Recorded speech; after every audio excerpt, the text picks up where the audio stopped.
Apply the words, you paint the picture. AM 1050 KCAA. It's that time, ladies and gentlemen, live from Hawaii. This is the Roseanne Barr Talk Radio Show. And now, here's Roseanne Barr. Welcome to Roseanne Live. I want to welcome all KCAA listeners to Roseanne Live, a show where you will hear the point of view that you won't get in the mainstream media. That's right. You'll never hear it in the mainstream media. Heck, you won't even get this point of view in the alternative media. And so I'm so delighted to be co-hosting this show with Roseanne. And I want to say hi, Roseanne. Maybe, Roseanne, are you there? Maybe not yet. Well, I'm going to keep talking until she gets on the line, and I'm sure it will be soon. In fact, we've got fabulous guests. In our first segment, we're going to talk with former Congresswoman from Georgia, Cynthia McKinney, who is now an internationally renowned activist. And in our second segment, we're going to talk to concert promoter who's been in the business more than 30 years, Leonard Rowe, and we're going to discuss and touch on racism in Hollywood specifically. And also with Cynthia McKinney in the first segment, we're going to discuss racism in politics, Syria, and I think Cynthia just came back from Syria recently, and so she's going to give us an update and tell us what she's observed going on in that country. But I'm waiting on Joe to pull up Roseanne. He hasn't pulled her up yet, so it's going to be an exciting show. Stay with us, and believe me, you're going to love it, like all our shows. And like I said before, this is a show, Roseanne Live is a show where you can get the unfiltered truth, like my show, Palestine Today, where you get the unfiltered truth also.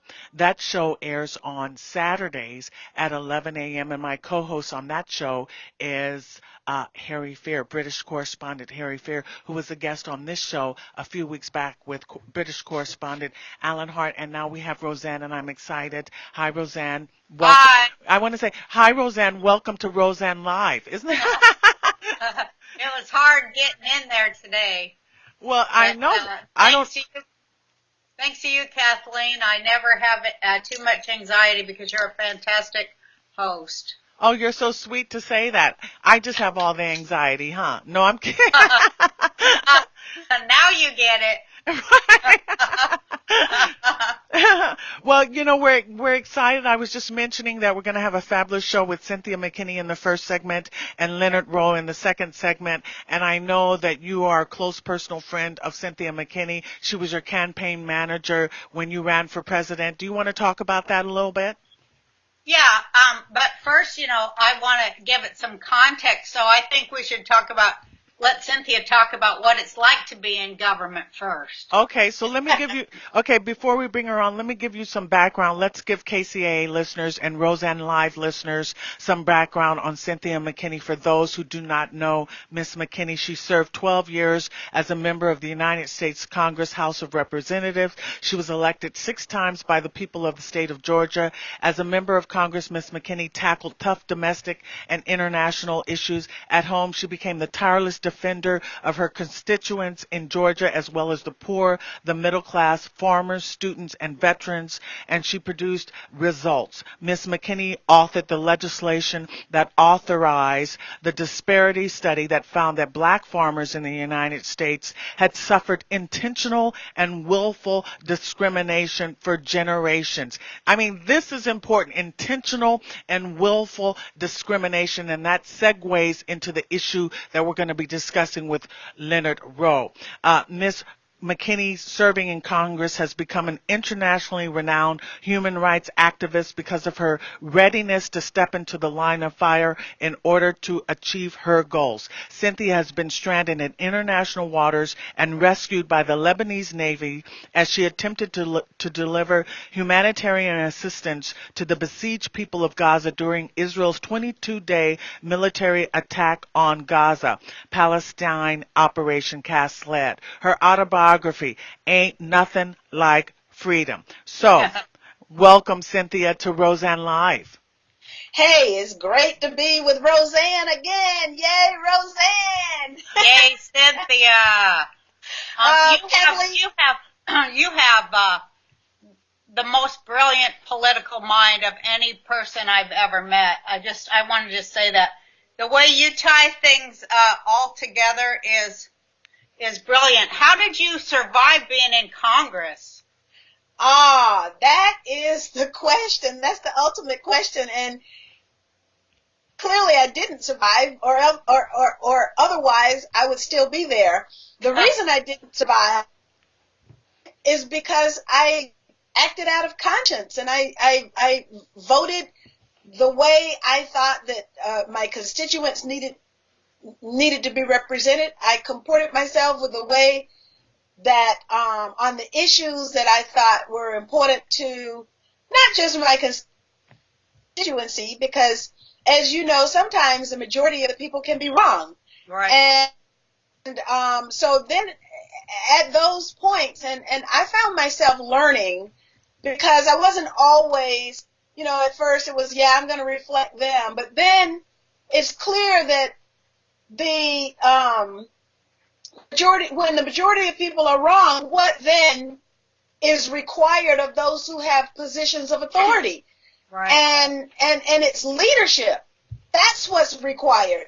And that's why John Kennedy wrote Profiles in Courage, because those people who stand up and have their voices heard are few and far between. It's so easy to just go along with the crowd. And that even goes for people who, you would think are leaders, but in the end you find out that they aren't really leaders at all, that they're just great followers. They're the greatest followers. So at a time like this, our country needs leaders. And if you look at what's going on with the government shutdown, I was there in Congress during the previous shutdown, and I can tell you the toll that it took on people. Even if you have a job and it's a good paying job, you're still living paycheck to paycheck. And so for people who are in that kind of a situation, when you miss a paycheck, that's serious. And to miss a paycheck because folk didn't do their job, who were elected to do their job, the budget is supposed to be delivered on time. And that's the job of Congress. That's not the president's job. That's the job of Congress. And if Congress can't deliver a budget on time, then we're in bad shape. Well, but they refuse. But Cynthia, they don't. It isn't inability; it's that they refuse to do so. Absolutely, you're absolutely right. Why are they refusing? Why? I mean, they must be really upset and thinking that they're gonna. This must be a matter of life and death to them, because that's how they're acting. What does it mean to Republicans? It's a matter of life and death to the people on the streets who are not getting their services. It's a matter of life and death to people in hospitals who need to get their services.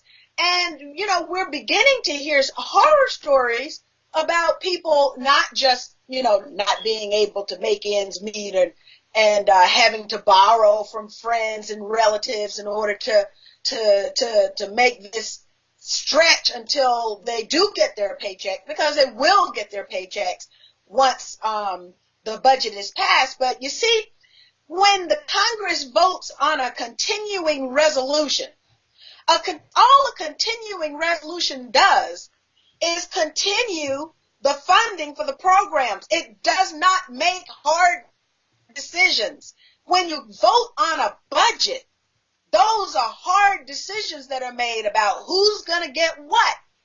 And those are the tough decisions that our elected representatives are there to decide. It's their job to make these decisions. It's their job to look out after the 300 million people who live in the United States and the billions of people who rely on the United States one way or another to be responsible in its leadership.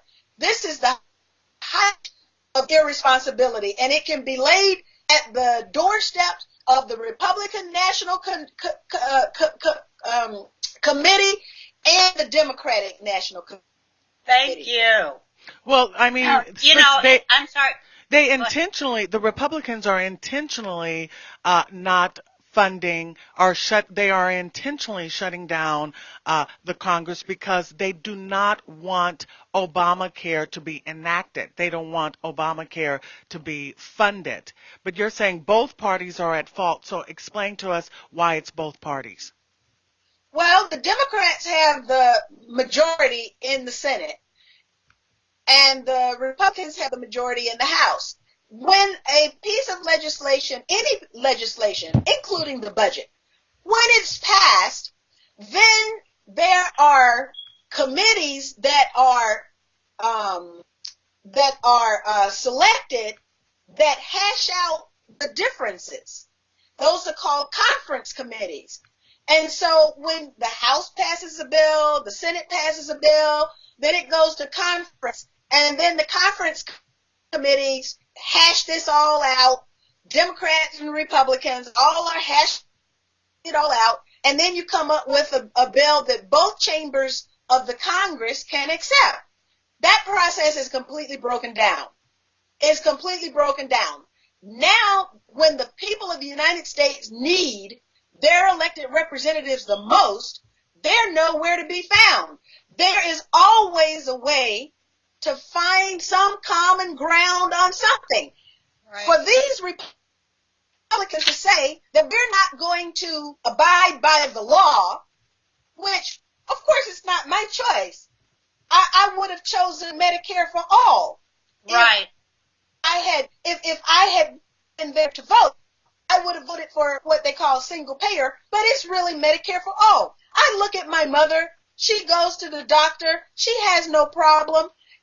Her Medicare kicks in, and when her Medicare doesn't kick in, then she has private insurance to take care of the rest, and then she pays her co-pays, and she's not wanting for care. And that's the way everybody in the United States ought to be. Instead, we've got Obamacare.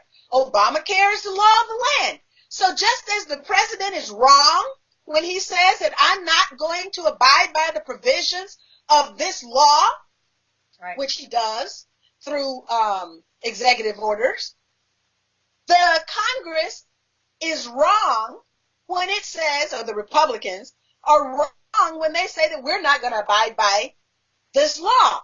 Change the law. If you don't like it, change it. But if you don't have the power to change it, then you have to suck it up and accept it. Well, that's a very succinct way of putting it, yeah. But to Republicans, the Republican mind, it's also that convoluted mind, because it fails to ever see reality, especially the reality that gathers on its own front porch. It still remains blind no matter, what happens. So,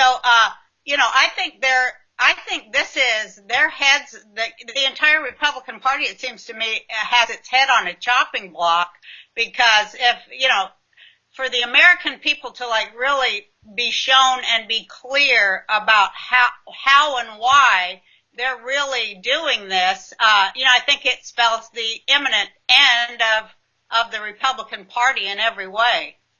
Well, Kathleen and Roseanne, when I went through this before, it was Newt Gingrich